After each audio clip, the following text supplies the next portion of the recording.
शव पोतिबाकू केन्द्र करी नवरंगपुर जिला रायघर ब्लॉक कुमुली पंचायत मालबेड़ा गाँव में अभावन परिस्थिति सृष्टि होती पोता होता शव बाहर करने को ग्रामवासी अड़ी बसी जहाँफल गाँव में एक प्रकार उत्तेजना सृष्टि होती।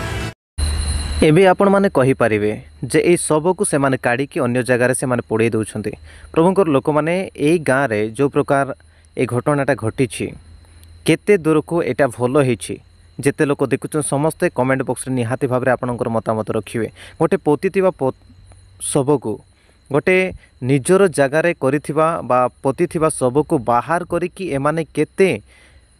भयंकर काम करिसन्ते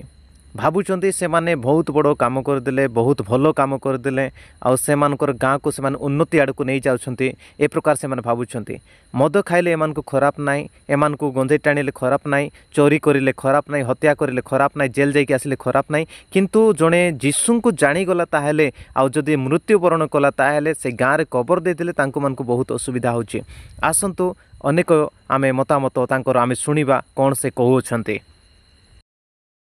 धर्म बोली गोटे के आमे ख्रीष्टान रे अच्छु गोटे प्रभु को जानिकिने आमे विश्वास पाइछु बेसी कष्ट रे आगे थिलु तापर एबे गोटे प्रभु को जानिकिरा भल रे रहउछु गोटे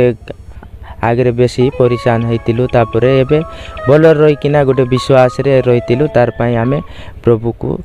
जानितिलु तार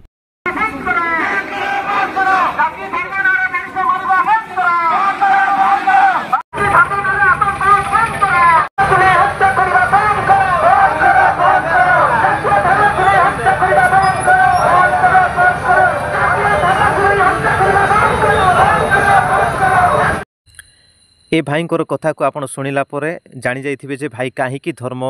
बा ख्रीष्टीय धर्म रे से प्रवेश करिथिले तांको परिवार असुविधा रे थिला मने को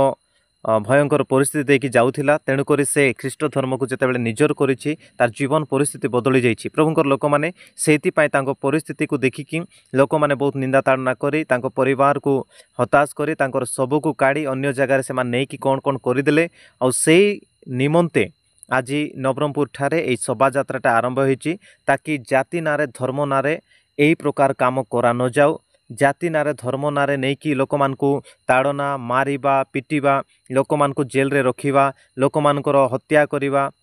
लोक मानकर चर्च को भांगिबा ए सब बंद करा जाऊ तेणु करी बोली कि एई शोभा यात्राटा नवरंगपुर ठारे आरंभ करा जाइछि। बहुत बड़ रैली आज नवरंगपुर ठारे हेइछि आ प्रभुंकर अनुग्रह द्वारा सफल हेइछि।